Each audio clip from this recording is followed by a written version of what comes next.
S'il y a bien une chose que je ne regrette pas dans mon rapport aux jeux vidéo, c'est cette époque où la seule solution dont je disposais pour choisir mes jeux dans un magasin d'occasion était de me fier à la boîte du jeu. Mon ordinateur familial n'étant pas le plus performant dans sa génération, et ne disposant jusqu'en 2014 que d'une vieille PlayStation 2, oh là là, parler de la PlayStation 2... je me suis tourné vers des jeux de la génération précédente qui savaient titiller ma passion pour le jeu de rôle. C'est ainsi que j'ai pu toucher un nombre incommensurable de purs jeux vidéoludiques méconnus vendus 3 €, composés de pâles copies de Baldur's Gate, d'enfants difformes de Diablo 2, et de mondes ouverts d'Europe de l'Est qui s'inspiraient un peu trop de la richesse exotique du quotidien de ses concepteurs. Mais comme disait Nathalie Kosciusko-Morizet, quand on est face au pire choix, on évite le choix du pire. À l'écriture, c'est pas facile.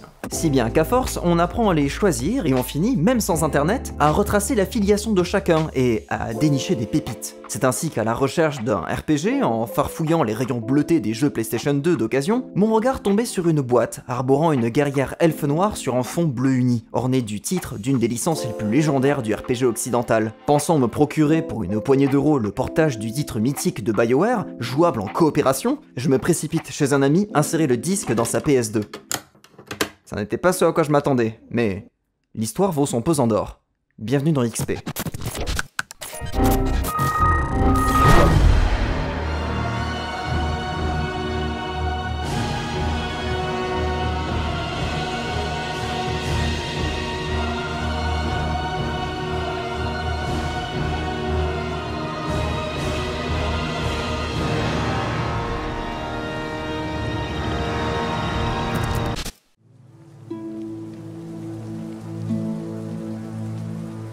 L'histoire commence dans les locaux de l'éditeur de jeux vidéo Interplay.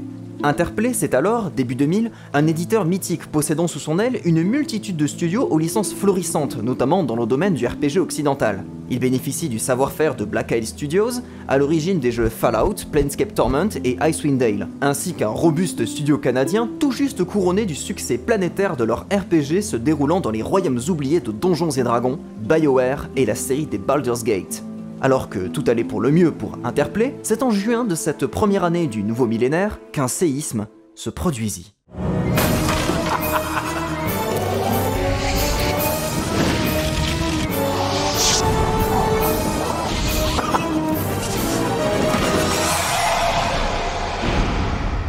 Blizzard Entertainment vend le premier jour de la sortie de Diablo 2 pas moins de 2 millions de copies.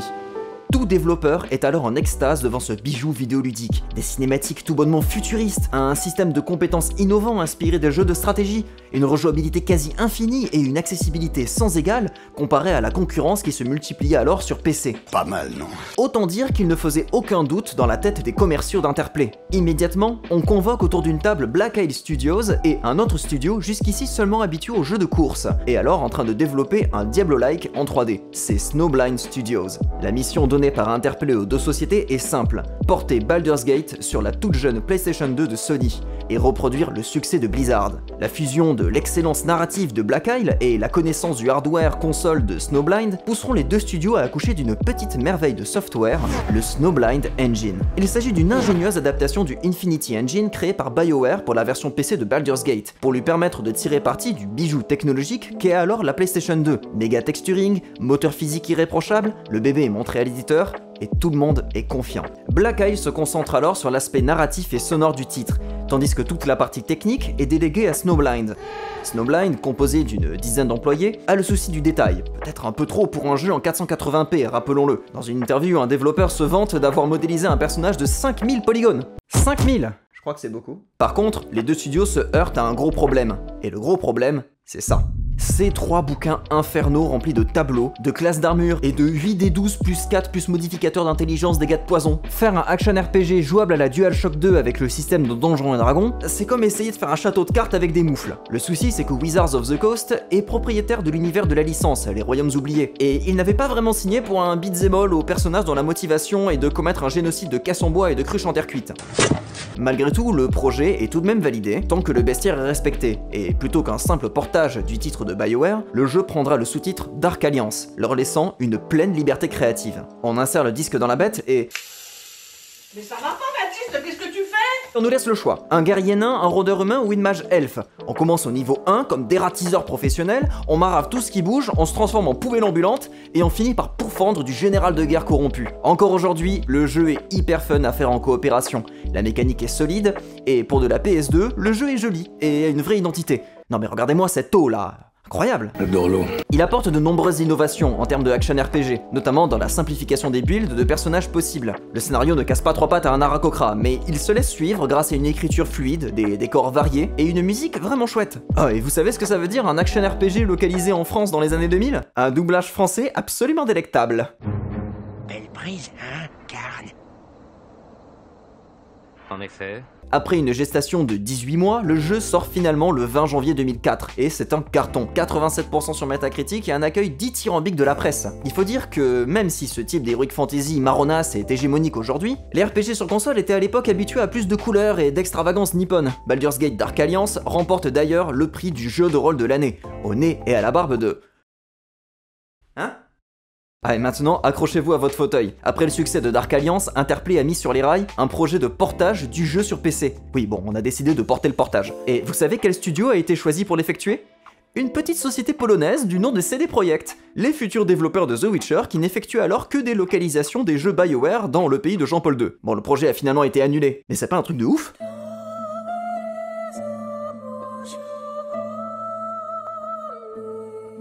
Le succès de Dark Alliance a marqué le début de la fin pour Interplay, car oui, c'est là que les choses se gâtent. Pourtant Baldur's Gate 3 est sur les rails, on prévoit Fallout 3, et bien sûr la suite de Dark Alliance est en route. Et pour cela, va falloir que je vous parle de Jean-René Fourtou. Ah mais j'invente rien. Car oui, Interplay a alors de sacrés déboires judiciaires avec la société Vivendi Universal Publishing. Alors c'est une affaire compliquée de business, donc je vous la fais courte. Avec un schéma.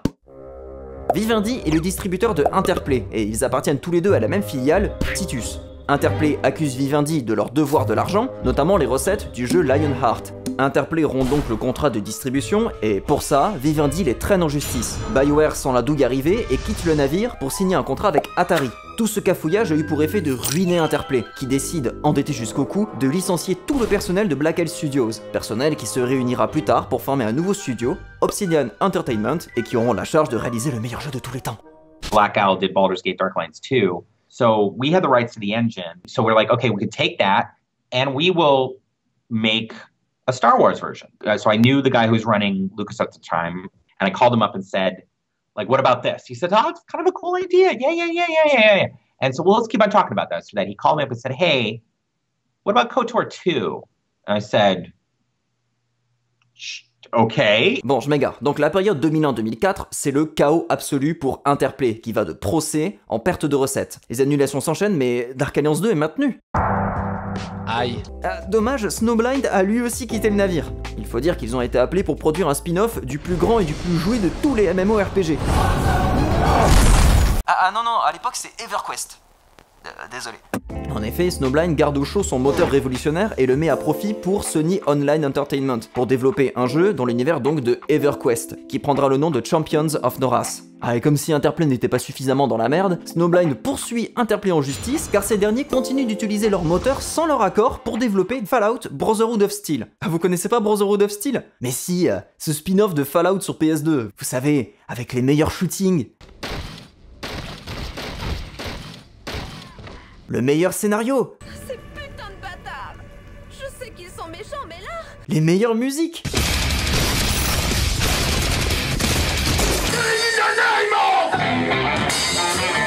Bon, faut dire qu'il a fallu du courage aux développeurs pour ne serait-ce que sortir le jeu. Pour remettre en contexte, Interplay change de direction et balance à son studio interne, qui sont d'ailleurs de vrais fans de Fallout 1 et 2, le Snowblind Engine, dont je vous rappelle qu'ils n'avaient pas les droits, et leur demande de faire un jeu d'action dans l'univers de Fallout. Le but est de relever financièrement l'éditeur avec un jeu qui cartonne, dans un minimum de temps et un minimum de risques. Alors déjà, faire matcher un moteur de jeu fait pour le combat à l'épée avec un univers rempli de flingues, c'est un sacré défi. Mais en plus, quand le département marketing demande au studio d'intégrer partout des culs, des nibards, des placements de produits et Slipknot, Ah bah c'est pas de la tarte. Comme le dit 15 ans plus tard en interview le game designer du projet, ça a été incroyablement douloureux. Autant vous dire qu'à Interplay, bah c'est pas l'éclate. L'éditeur enchaîne les catastrophes industrielles et les équipes sont sous pression et démoralisées. Dark Alliance 2 reste sur les rails et le bébé est confié à Black Isle, qui faisait encore partie d'Interplay. Le délai de 9 mois de production imposé par l'éditeur, Littéralement 2 fois moins que l'opus précédent. était si ridicule que les développeurs ont travaillé sur cette suite sans pré-production. Même les développeurs le disent aujourd'hui, tout a été fait à l'arrache. Fort heureusement, le Snowblind Engine est une bête de guerre et est ultra solide, permettant à Black Isle de travailler facilement sur cette suite.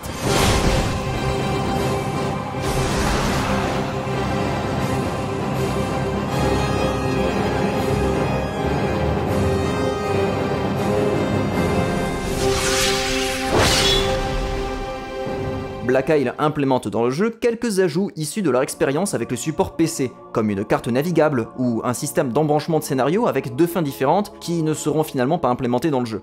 C'est d'ailleurs ce ressenti qui traverse toute la progression dans Dark Alliance 2. C'est celle d'un jeu bâclé qui ressemble plus à une copie du premier et aux ajouts finalement trop peu nombreux pour justifier un nouveau titre. On a plus affaire à un spin-off ou une extension très plaisante à parcourir, mais dont il manque la patine dont bénéficiait le premier jeu. Le monde ouvert, lui, est plutôt réussi, et on ressent bien la compétence de Black Isle pour produire des RPG débordant du cadre et riches en détails. Un peu trop d'ailleurs. Pas moins de 50 environnements rien que dans ce jeu. Clairement, la quantité a primé sur la qualité. Un problème, disons, récurrent avec les productions Black Isle et les premiers projets de Obsidian. D'ailleurs, Dark Alliance 2 est sans doute des 2 jeux de la série celui qui se rapproche le plus des jeux Baldur's Gate sur PC, de par son ambition, son ambiance plus sombre et sa variété de contenu. D'ailleurs, le lead designer de Dark Alliance 2, Dave Maldonado, a fini quelques années plus tard chez Blizzard, filer un coup de main à un certain Diablo 3, et de nombreuses innovations créées pour cet opus seront transférées au mastodonte de Blizzard. L'histoire du développement chaotique de ce jeu, comme celui de Brotherhood of Steel, fait mal au cœur, surtout quand les développeurs parlent de l'impact que ça a eu sur leur vie, comme quoi la culture du crunch est très loin d'être nouvelle dans cette industrie.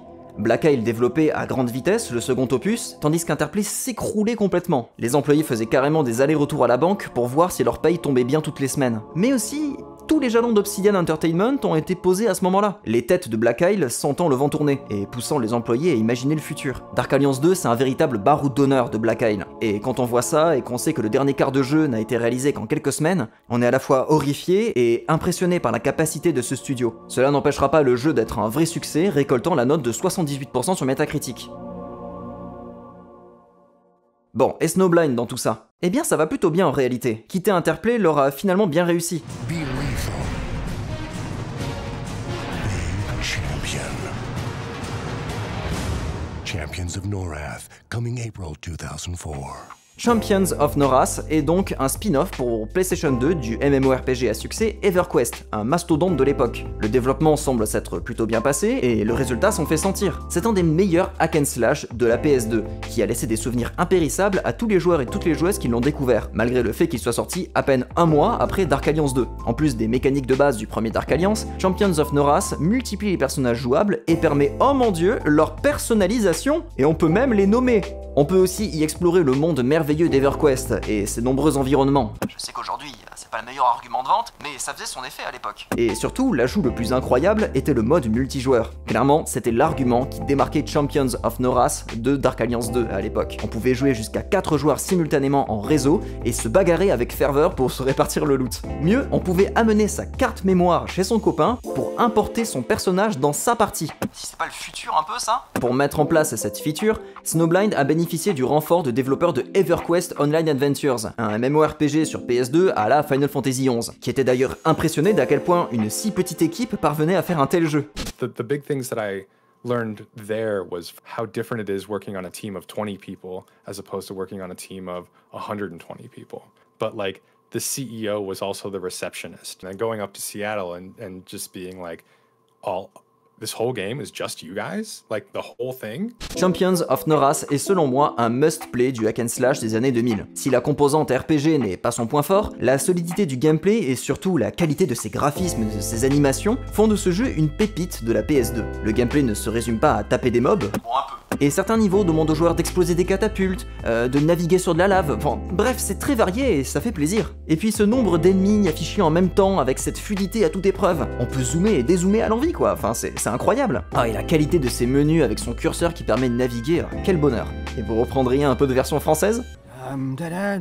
Ah, vous allez tuer les pillards, c'est ça? Un an plus tard, Snowblind accouche d'une suite, Champions Return to Arms, toujours sur PS2, toujours avec leur moteur, toujours dans l'univers d'EverQuest.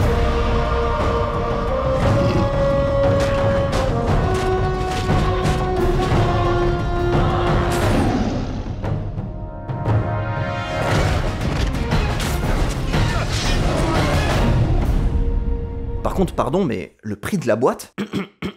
Le joueur peut incarner des races plus emblématiques de l'univers d'EverQuest, comme les Vanshir ou les Iskar, même si je reste déçu qu'on puisse pas jouer les Froglock. Non mais ils sont incroyables. Yes, very distinguished. La trame narrative du jeu vous invite à plonger à travers de nombreux plans. Des plans comme si l'on pleuvait. Plan de l'eau, plan du courage, plan de la maladie. Autant vous dire que c'est long, ça se répète et c'est franchement pas inspiré. Le jeu permet également d'importer son personnage de Champions of Norath directement dans la suite, et ainsi commencer avec un personnage beaucoup trop puissant, mais c'est assez jouissif, donc pas de problème. Puis le jeu est suffisamment dur comme ça. Le jeu veut également améliorer sa composante narrative, en proposant 2 fins différentes en fonction de l'alignement de votre personnage. Ça changera certains ennemis à certains passages et la cinématique de fin. Bon, tout ça ne permet pas de s'impliquer à 100% dans un scénario aussi... plan-plan. Oui. Et aussi, c'est dingue comment à l'époque on voyait différemment les joueurs PC des joueurs console. Le PC... On dit que l'histoire est le plus grand des professeurs et que c'est le passé qui définit ce que nous sommes dans le présent et ce que nous deviendrons dans le futur. La console. Oh putain, gros nimard. C'est peut-être finalement cela qui différencie les jeux Dark Alliance et Champions of Norath de Diablo. Déjà, toutes les trouvailles graphiques et le level design en 3D que la série Blizzard n'implantera que bien plus tard dans Diablo 3, Snowblind et Black Isle l'avaient déjà fait avant, avec une grande ingéniosité. Je suis même intimement persuadé que ça jouait énormément à Dark Alliance chez Blizzard quand il s'agit de faire entrer Diablo dans la 3ème dimension. De même, lorsqu'on parcourt tous ces jeux, à traverser des plans d'existence farfelus, à la manière d'une partie de jeu de rôle avec le pire des MJ mais ne manquons pas d'enthousiasme, eh bien je trouve que ça rend tous ces jeux extrêmement touchants. Pas de mécanique aussi addictive et un endgame interminable d'un Diablo et autres gachas en inspirant. Ce sont des jeux avec une progression amusante et des niveaux variés et qui donnent des sensations de dingue manette en main, surtout à 2 joueurs. C'est ce qui m'a marqué quand on a saigné Dark Alliance 2 avec mon pote. On est allé jusqu'au bout du jeu en s'éclatant, alors que Diablo 3 était sorti depuis 1 an. Et pourtant, on n'a pas retrouvé cette sensation quand on a mis la main sur le jeu de Blizzard. Ingéniosité, innocence, sensation profonde, plutôt pas mal pour ce qu'on a toujours conçu comme de simples Diablo-like pour nos petites PlayStation 2. Je vous remercie d'être arrivé jusqu'à la fin de cette vidéo. Le format XP tend à parler de RPG de la décennie 2000, de leur développement, ce qu'ils ont proposé à leur époque et de leur postérité. J'ai conscience que c'est assez différent de ce que j'ai proposé jusqu'ici sur ma chaîne, mais je respecte un de mes mantras de quand je me suis lancé, produire des vidéos que j'avais envie de regarder. Et ce format, je l'ai attendu sur la plateforme pendant des années et... aujourd'hui j'en ai marre, donc je le produis moi-même. Puis c'est pas comme si c'était la première fois que vous voyez parler de RPG avec une vibe Y2K, avouez. J'espère de tout cœur que ce format vous a plu, et je vous enjoins à laisser un like sous la vidéo et à partager votre expérience personnelle avec les jeux de Dark Alliance ou Champions of Norath, dans les commentaires si vous les avez connus. Je vous invite aussi à vous abonner et activer la cloche pour ne manquer aucune vidéo de ce nouveau format. Il y a pas mal de projets qui arrivent sur la chaîne et il me tarde vraiment de vous en parler. Sur ce, je vous dis à la prochaine.